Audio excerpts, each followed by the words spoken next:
Assalamualaikum warahmatullahi wabarakatuh. Perkenalkan, kami dari kelompok 4 yang beranggotakan saya sendiri Nur Hasanah dan teman saya Ahmad Zaini. Kami di sini akan menjelaskan tentang metode pembelajaran.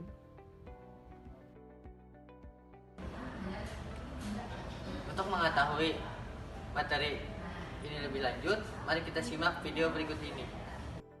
Definisi metode pembelajaran. Definisi metode pembelajaran ini adalah cara atau strategi yang digunakan oleh guru atau tenaga pendidik untuk menyampaikan materi kepada siswa atau pelajar.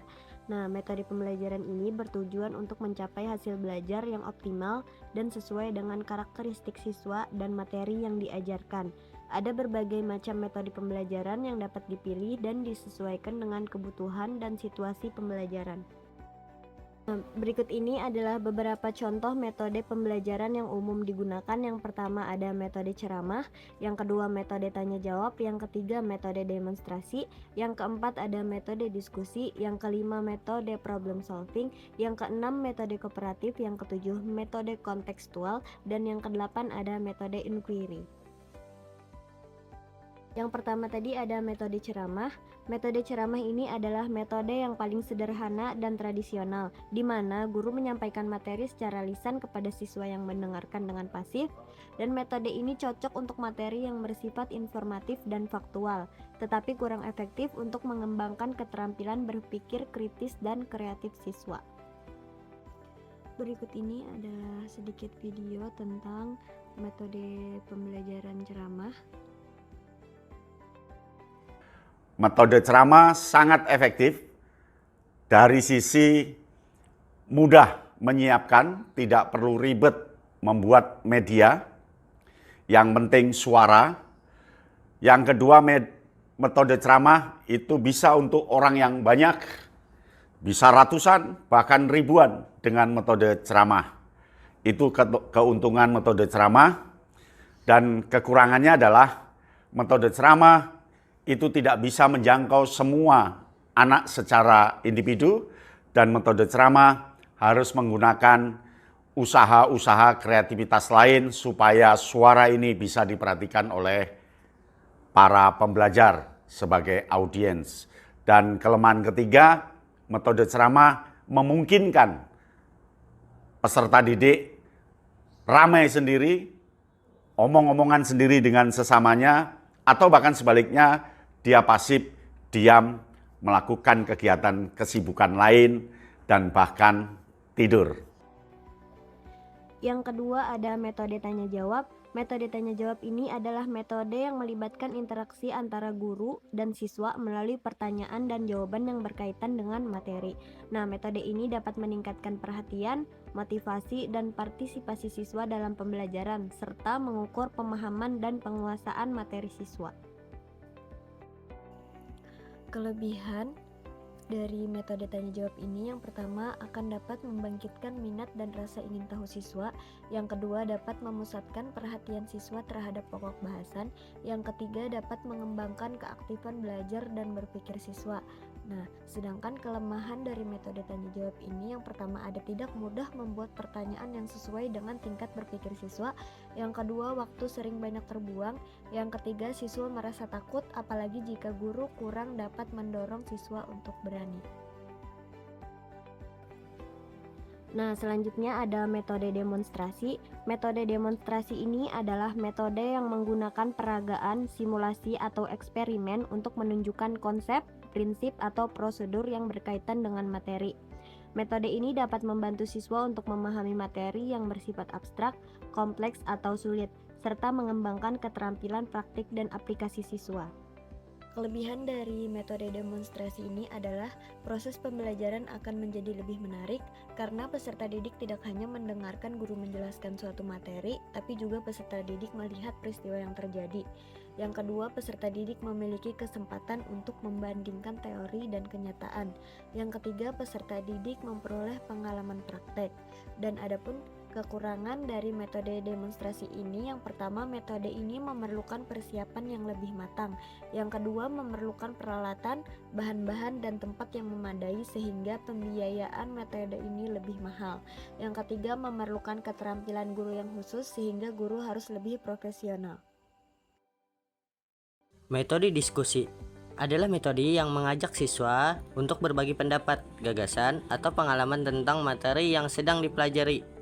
Metode ini dapat melatih keterampilan berkomunikasi, berkolaborasi, dan bernalar siswa, serta mengembangkan sikap toleran, kritis, dan demokratis siswa. Kelebihan dari metode diskusi adalah yang pertama, peningkatan keterampilan komunikasi.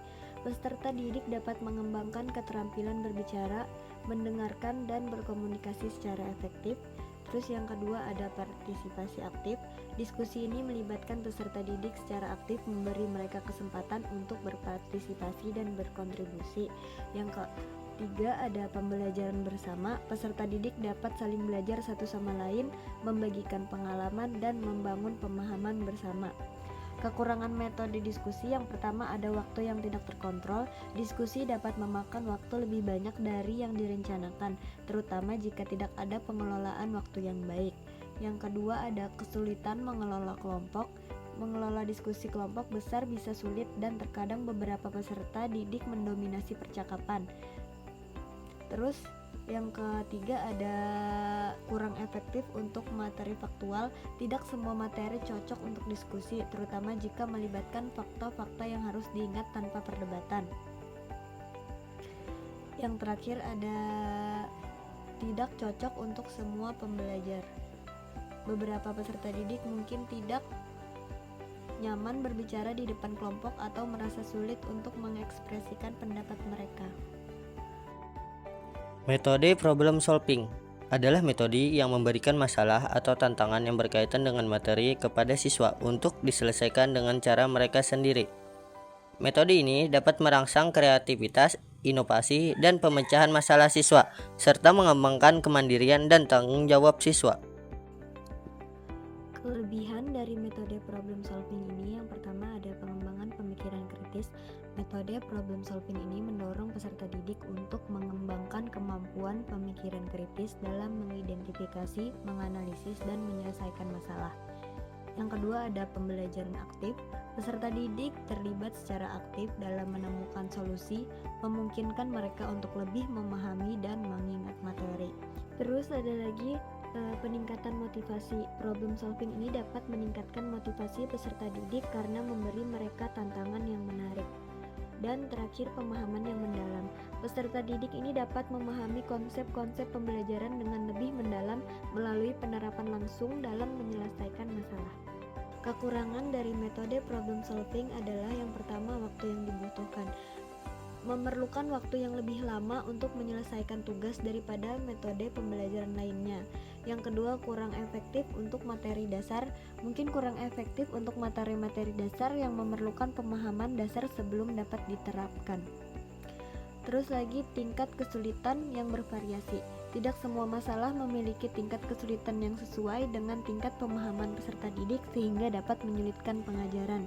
Yang terakhir ada keterbatasan pemahaman. Beberapa peserta didik mungkin kesulitan memahami beberapa konsep atau langkah-langkah dalam menyelesaikan masalah. Metode kooperatif adalah metode yang merorganisir siswa dalam kelompok-kelompok kecil yang saling membantu dan bertanggung jawab untuk belajar bersama. Metode ini dapat meningkatkan prestasi, keterampilan sosial, dan sikap positif siswa, serta mengurangi kesenjangan dan konflik antar siswa. Kelebihan dari metode kooperatif ini adalah yang pertama, peningkatan motivasi. Kolaborasi dapat meningkatkan motivasi peserta didik karena mereka merasa terlibat dan memiliki tanggung jawab dalam kelompok. Yang kedua ada peningkatan keterlibatan.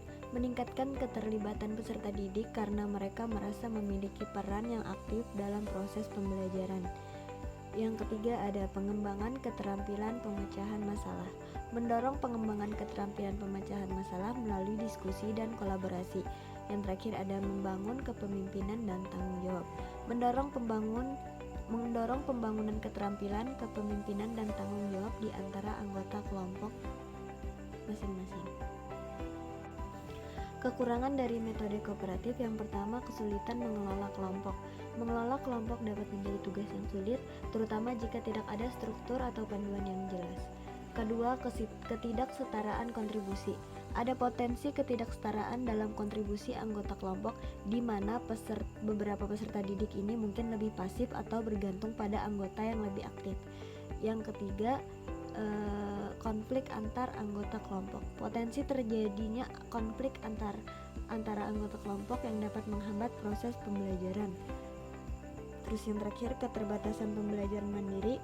Beberapa peserta didik mungkin kurang mendapatkan pembelajaran mandiri karena lebih fokus pada kerja kelompok.